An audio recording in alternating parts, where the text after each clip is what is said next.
Evening, everyone. Well, evening for me, morning for you. So today is not Friday. It's not Friday. Oh, it's Tuesday. Is that even a thing? Or maybe I'll make it a thing. Anyway, so due to EdCheds being a little bit strange, you can't get on. So I'm trying to sort that out. But in the meantime, it means we can't do our Hive game and we can't practice our new spellings, etc., etc. So I thought, I'll bring reading forwards and then we'll do the new spellings, hopefully Wednesday, Thursday, Friday. I think I've actually said Hive game Friday, but maybe we'll do the Hive game Wednesday. And then Thursday, Friday can be the new spellings. But anyway,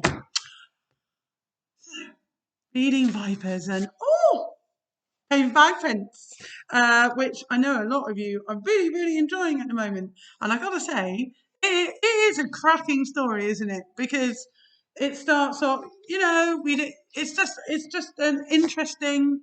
I've never really read a book like it, so believe me, I'm enjoying it just as much as you are. So first of all, we had the countryside, where we've got this blot on the landscape, and it is all a bit sad, really, that this has happened.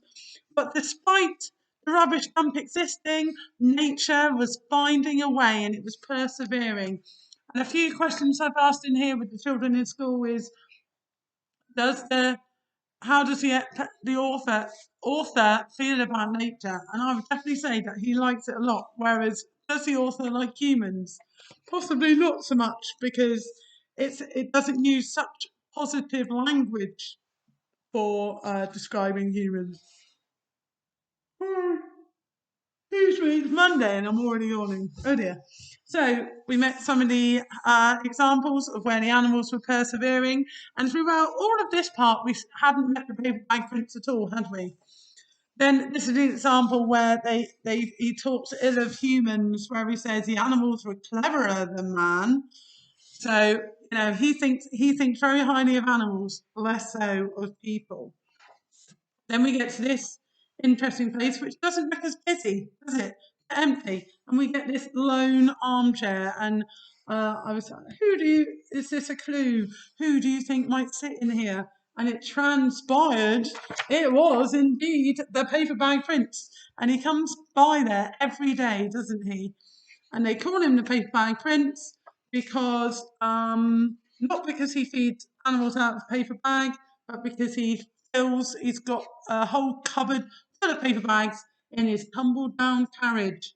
But the animals like him, don't they? The animals all come out to see him when he comes along. But when the lorries come, they disappear because they're terrified, except for the puppy. He goes around and collects all sorts of things and he stacks them neatly. He takes care of the things that he keeps. So he's not like the average human who just chucks stuff in a pile. There's a bit of an oxymoron going on here, where the lorries came tipping bags and broken bits of houses into untidy piles. So the lorries are just dumping stuff, whereas Paperbag Prince poked through everything. He collected wood and old clothes to wear. He smoothed out paper bags and piled them up inside wardrobes. Now, if you're smoothing out something, does that show you care about it or don't care? Care about it if you're smoothing it over. Next to his shed, there were 12 wardrobes, all jammed tight with thousands of paper bags. He had 87 odd shoes, 14 video recorders. So not an oxymoron, but it's just opposing, isn't it? The lorries are showing they don't care about anything, whereas he shows that he cares about lots of stuff and he likes to reuse things. Then we get to he was outside his railway carriage enjoying the sunshine when all of a sudden the lorry stopped coming and he thought it was a summer holiday, but it wasn't. Then we had Yesterdays, where this lady Sarah, who's incredibly condescending and rude, comes up and thinks he's a complete fool and goes, hello, because she thinks he's deaf and stupid. But he's not, is he? He's the Paperbag Prince, and he's got good faculties. He knows what's going on. And she says that the council don't need the dump anymore, so we can have it back. Have it back? So this entire dump used to be here. Does that explain a little bit about the character of the Paperbag Prince? Does that explain why he's coming down every day? Because if he used to own it, do we think it always used to be like this? Always used to be like a dump. What do we reckon? Do we think it always used to be? Pause the video and have a think, and that can be your first question. I've just added that in. I haven't even put that in, but that's mine. Do we think it always was a dump? Okay, have you answered that question? So now we're going to find out what's happening next. Are you ready? As the car drove off, the Paperbag Prince stood there with a big grin on his face. I'm not surprised, he's got his dump back. It had been over 40 years since his farmhouse had burnt down. Oh, see, look, you can see it there's a clue in the border. And they'd taken over his farm for a rubbish dump. Oh, so it used to be a beautiful farm. Look, the clue's right there. It used to be a beautiful farm, but it burnt down, and so they turned it into a rubbish dump. They had put him in a council house and paid him quite a lot of money. And every day since then he had come back and watched his land suffer. Now it was all over. So he was paid lots of money. So that makes it better, right? Surely. He was paid lots of money, so it doesn't matter. He's quids in, isn't he? He lost his farm. Oh well, here's £1 million. You can go and crack on.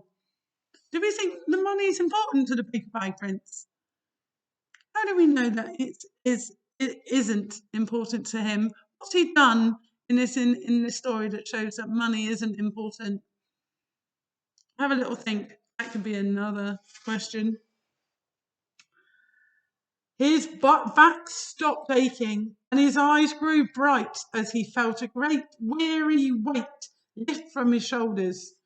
In 3 weeks' time, it would be 70. Oh, properly old. Not that old.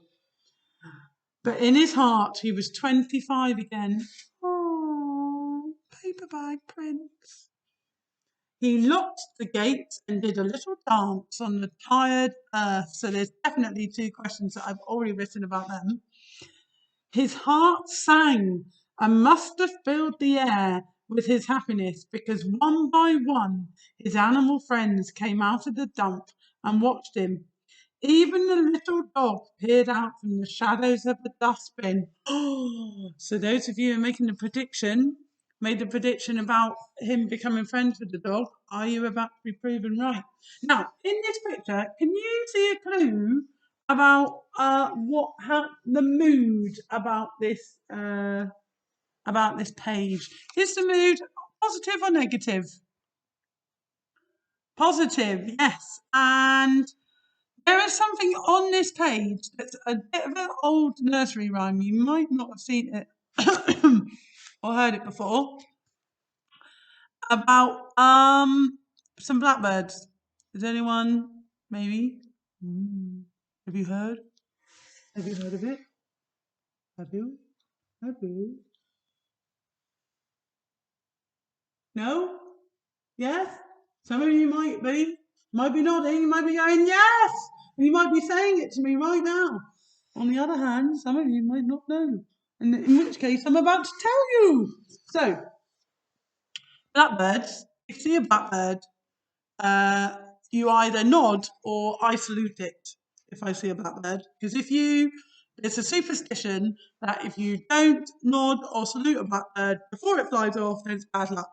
There's also another one that if you see one blackbird on its own, then it means that something sad might happen. So it's 1 for sorrow, 2 for joy. And how many blackbirds can you see? There's two! There's two blackbirds! And is this a joyful photo? Yes! So now I'm intrigued. I am wanting to know whether or not at some point in this book there was one blackbird. There's one for sorrow. So let's see. Let's go back. Can't see any there. That's going to be very difficult. Can't see any there. And also this wasn't a negative picture. Anyone there? No. See that bird there?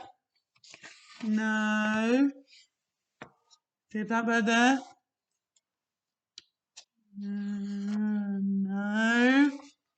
See that bird? And this one? No. Not a blackbird, sorry. Magpie. Same blackbird. Magpie. Can we see a magpie there? No, see, that is not a magpie. No magpies. Ah! Is that a magpie? That one? Do you think that's a magpie? I think that's a magpie. And how many can you see? Is that the connection?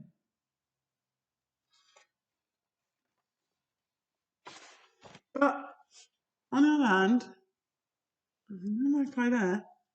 Again, I mean, he probably does feel sad about that. But because he's like weary, isn't he? He's fed up.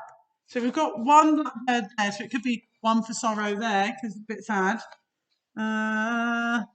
Blackbird in there.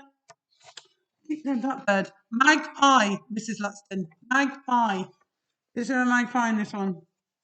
I know, because it's starting to get happy now. Definitely not there. I think that is it. So, there we go. I found the connection. I'm very impressed. That's, running through. So 1 for sorrow, 2 for joy, 3 for a girl, 4 for a boy, 5 for a something waiting to be told, 6 for a something that never gets old. That's if you see 6. Look it up. It's very cool. It's a cool poem. Nursery rhyme. So anyway, we'll move on. Sorry, I digress. Because I only kind of noticed it, and then I suddenly had the thought, oh, is it earlier in the book? I told you I liked it. So we got 2 blackbirds. Signifies joy, as in joyful. Yay! 2 for joy. So this is a good page, isn't it? It's a good part.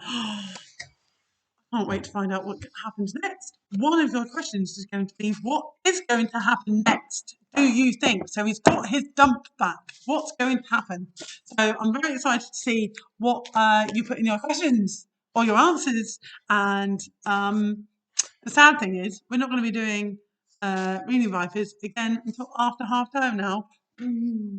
But I would say it's going to be all right. What do you reckon? Okay,